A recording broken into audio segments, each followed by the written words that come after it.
Morning.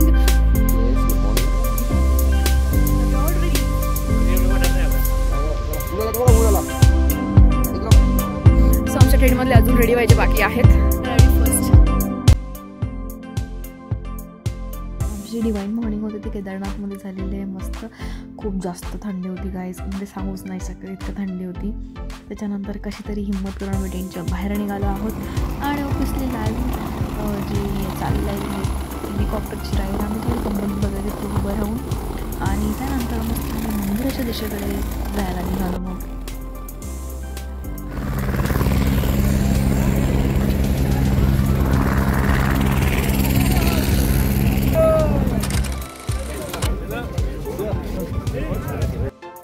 किती सुंदर दर्शन ना, मस्त मॉर्निंगचाही व्ह्यू आम्ही मस्त बघितला. त्यानंतर मी प्रसाद घेतला आणि मग लाईनमध्ये आम्ही लागलो. तर लाईन इतकी लॉंग होती की मी 7:30ची उभे तर आमच्या 12:30 वाजेनंतरचा नंबर लागलेला माझ्या.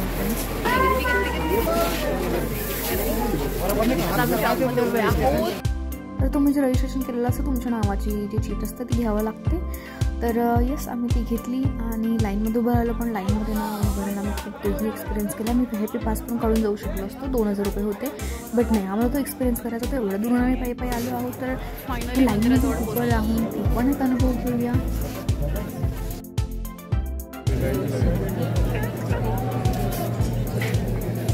म्हणजे ते ना सकाळीपासून तर 12पर्यंत फक्त मंदिरात तुम्हाला आतमध्ये जाऊ देतात ते गाभाऱ्यामध्ये. अदरवाईज तुम्हाला बाहेरून दर्शन करावं लागतं. पण आम्ही इतके लकी आहोत की थोडं त्यांनी अर्धा तास टाईम वाढवला. आय प्रे टू माय गॉड की भाई इतना दूर आहे तो प्लीज दर्शन करके जाएंगे. तर आमचं आतमधून मस्त इतकं सुंदर असं दर्शन झालं आहे ना, तुम्हाला काय सांगायचं. म्हणजे गॉडचा हा सगळा डिवाइन प्लॅन असतो. My God and love my God. खूप जास्त क्राऊड होता इथं. बट या good peoples meeting you and या तर ऑटोमॅटिक तुम्ही आतमध्ये मंदिरात जाता, तुम्हाला काही करायची गरजच नाही पडत. आमच्या नंतर ना पूर्ण कपाटच बंद झालं माय डिअर फ्रेंड्स आणि खूप साऱ्या लोकांना वेट करावं लागलं लाईनमध्ये.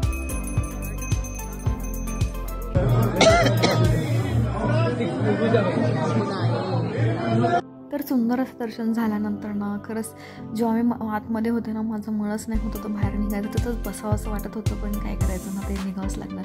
त्यानंतर मस्त इकडं भीमशैलाचं दर्शन घेतलं आणि खूप छान असे फोटोज क्लिक केले आणि खूप सारं एक्सप्लोर केलं. आणि ना मंदिराच्याच मागे शंकराचार्याची समाधी आहे, बट मग मी विसरून गेले.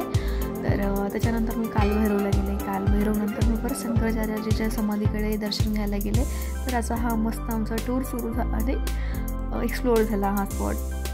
म्हणजे मी जेव्हा अभिषेक केला जलाभिषेक आणि जेव्हा माथा टेकवला ना माय डिअर फ्रेंड्स, मी खरंच नाही सांगू शकत त्या शब्दामध्ये. इतका सुंदर अनुभव, म्हणजे खरंच खूप लकी मी जास्त फील केलं की या देव माझ्यासोबत आहे आणि आम्ही गोव्यामध्ये राईट ट्रॅक. इतका छान मला अनुभव मिळाला.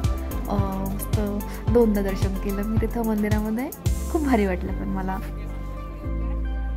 तर असं म्हणतात की कालभैरवाचं जर तुम्ही दर्शन नाही घेतलं तर यात्रा अधुरी असते असं काही म्हणतात. तर माय डिअर फ्रेंड्स, हा इथूनच एक रस्ता जातो मंदिराच्या समोरूनच कालभैरवला आणि तुम्ही तिथं 10 मिनिट्समध्ये पोहोचतात. म्हणजे ते पण खूप चढायचं आहे. बट या तर तुम्ही एवढा ट्रेक करायला आहे तर तुमच्यासाठी काही एवढं मुश्किल नाही आहे. तर तुम्ही इझिली कालभैरवजींचं दर्शन करू शकतात. पण एवढं आहे की ते 12च्या पहिलेच तुम्ही तिकडं गेलं तर ते तुमचं दर्शन होणार. मी जेव्हा वरती पोहोचले तेव्हा ती मंदिराची साफसफाई करत होती, त्याच्यामुळे तिथं आतमध्ये नाही जाता आलं. बरं बाहेरूनच दर्शन घेतलं आम्ही. आणि यस इथं मंदिराजवळ तिथं मस्त भंडारा चालू होता. तिथं माझ्यासोबत जे होते त्यांनी मस्त छान आस्वाद घेतला.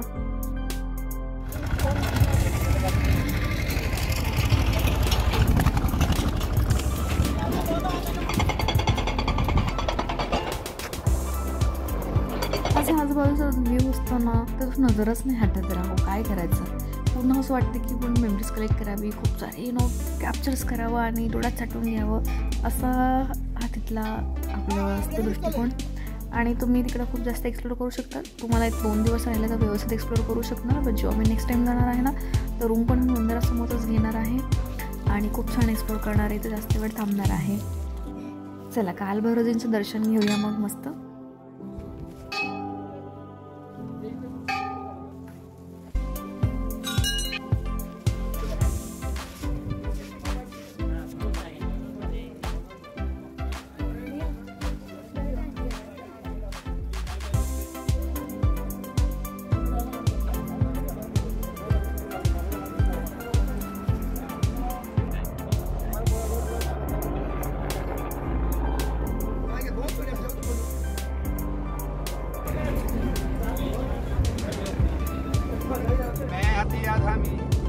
या भोरे और अति ज्ञानी, मुझ मूल पर दया करो स्वामी, तुम कृपा। तो छान असं खूप वेळ बसल्यानंतर खूप भारी वाटलं. मस्त हनुमान चालीसा रिसाईट केला, बजरंग बाण अँड मस्त छान मेडिटेट केलं. खूप मस्त फिलिंग वाटलं. त्याच्यानंतर परत मग खाली उतरलो and then I want to go to the शंकराचार्याची समाधी. तर ही मंदिराच्या एक्झॅक्ट मागे आहे. तर यस, त्यांचं ही खूप मस्त असं समाधी आहे इथं. तर त्यांचं दर्शन घेतलं आणि मग अशा रीतीने माझी पूर्ण ही यात्रा सक्सेसफुल झाली आहे.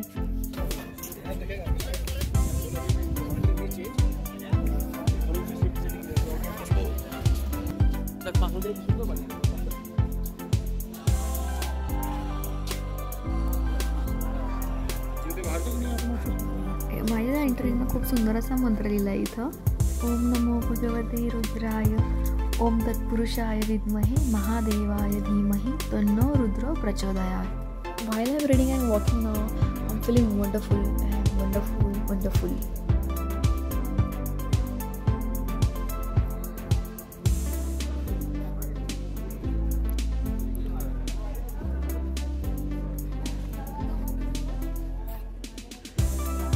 तर थोडा वेळ बसल्यानंतर, थोडं रिलॅक्स झाल्यानंतर आम्हाला इथून पटापट जायचं होतं टेंटवरून. टेंटला सामान घ्यायचं होतं आणि आम्हाला उतरायचं होतं खाली. तर आमच्यासोबतची जी टीम होती ते ऑलमोस्ट सगळं झालं होतं. ते उतरायला त्यांनी सुरुवात करून दिलेली होती बिकॉज त्यांनी VIP दर्शन काढून सगळंच कंप्लीट केलं आणि आम्ही जे होते ते थोडे वेगळा एक्सपिरियन्स घ्यायचा होता म्हणून. तर अशा प्रकारे आम्ही रूमवरून म्हणजे आमच्या टेंटवरून गेलो आणि मस्त उतरायला सुरुवात केली आहे. So bye bye. आमचं खूप छान दर्शन झालेलं आहे आता आणि खूप भारी वाटतंय. कैसा लगा दर्शन करके? बहुत अच्छा लगा. ऐसा लगा कि यहाँ से घर ही ना जाए, यहीं पे रुक जाए. पॉसिबल होता तो और एक दिन रुक जाते बट जाना पड़ रहा है. Next time will stay here for 2 days. Actually इतका जबरदस्त म्हणजे आपण म्हणतो ना केदारनाथ आहे, वर्ड्समध्ये नाही एक्सप्लेन करू शकतात भाई. But I love this place. Thank you Mahadev. I love you so much. Thank you. जो आप आए थे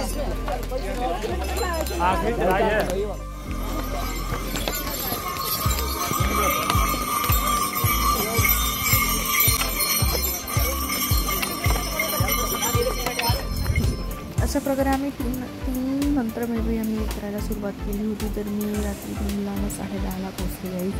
म्हणजे खूप असा हा ट्रिप होता आमचा भारी आणि खूप फिलिंग पण होता आणि वी एन्जॉय दॅट. हा टूर मला पायी करायचा होता, हा ट्रिप माझ्या स्वतःच्या पायाने त्याच्यामुळे. आणि हे आहे गौरीकुंड. ते स्टार्टिंगला तुम्ही दर्शन घेऊ शकता. आम्ही दर्शन न घेता डायरेक्टली चढलो होतो म्हणून मी येताना गौरीकुंडचं दर्शन घेतलं. मस्त पाण्यात पाय टाकून बसले. मस्त गरम पाणी होतं. मस्त थोडं पायांना शेक घेतली आणि मग परत स्टार्ट केला आमचं पुढे रूमकडे जायला.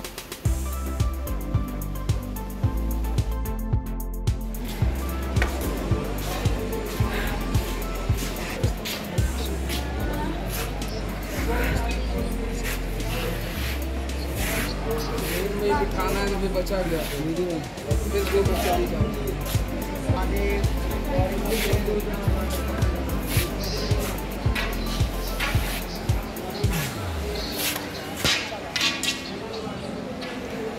सीतापूरपासून तुम्हाला गाडी 3 किलोमीटर सोडते पुढं जाऊन आणि तिथून मग परत पायी गेलो. रूमला पोचलो, आराम केला. मग नेक्स्ट मॉर्निंग आम्हाला जायचं होतं त्रिगोणी नारायणला, जिथं भगवान शिव आणि माता पार्वती यांचा विवाह झालेला. तर चला आपण जाऊया तिथं. मग जो एक फाटा आहे तो इथून फक्त 13 किलोमीटर तुमचं त्रिगोणी नारायण आहे. आणि जे गाडीवाले असतात ते तुमच्याकडनं 100 चार्ज घेतात. That's it. आणि प्रायव्हेटही तुम्ही जाऊ शकतात. तर आम्ही मस्त पोचलो आणि विदिन 1.5 तासात येऊन जाऊन आम्ही रूमला पण पोचलो, कारण की आमची नई जर्नी सुरू होणार होती. आणि फायनली आम्ही त्रिगोणी नारायणला पोचलो. काहीही खूप छान असं सुंदर असं वंडरफुल स्पॉट आहे. खूप सुंदर असं डिवाईन प्लेस आहे. मी जेव्हा इथे गेले ना, मला खरंच इथून लिटरली मला यावंसं वाटत नव्हतं. आणि माझं हे ड्रीम लिस्टमध्ये हे जागा होती. तर ऑटोमॅटिक फ्लोमध्ये हे सगळं माझं झालेलं आहे. आणि आतमध्ये तर विचारायचे सोय नाही, इतकं सुंदर असं भारी वाटतं ना. जो हवन चालू आहे तिथं, तर यस, त्या हवनजवळ गेले आणि मस्त तुम्ही तिथं ब्लेसिंग घेऊ शकतात. खूप भारी वाटतं. आतमध्ये व्हिडिओ अलाउड नव्हतं म्हणून मी नाही घेतला आहे. या मंदिरात ना विष्णू लक्ष्मी यांच्या धातूच्या ना मूर्ती आहे. तो बाहेर ना आपल्याला अन्य देवतांच्या मूर्ती बघायला मिळतील. तर या मंदिर परिसरामध्ये ना 4 कुंड आहेत. यामध्ये ब्रह्म व रुद्रकुंडात स्नान आणि विष्णुकुंडामधील तीर्थोदक, प्राशन व सरस्वती कुंडामधून पितरांना तर्पण केलं जातं. तर सभामंडपामधील अग्निकुंड जे आहे ना शिवपार्वती विवाहप्रसंगीचं असल्याची आख्यायिका आहे. आणि हे कुंड 3 युगानंतरही जागृत राहिला आहे, म्हणून या ठिकाणास त्रिगुणी नारायण असं म्हणतात. आणि जो कुंडातील अग्नी आहे ना तो जागृत राहावा म्हणून यात्रेकरू त्यात समिधा टाकतात.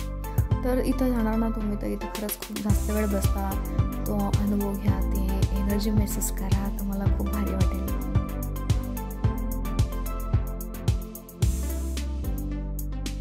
इथं मस्त विष्णुकुंड आहे आणि बाकीचे पण आहेत. तर इथं मस्त सूर्यदेवाला जलार्पण केलं, मला इतकं भारी वाटलंय ना. हा केवढं आहे.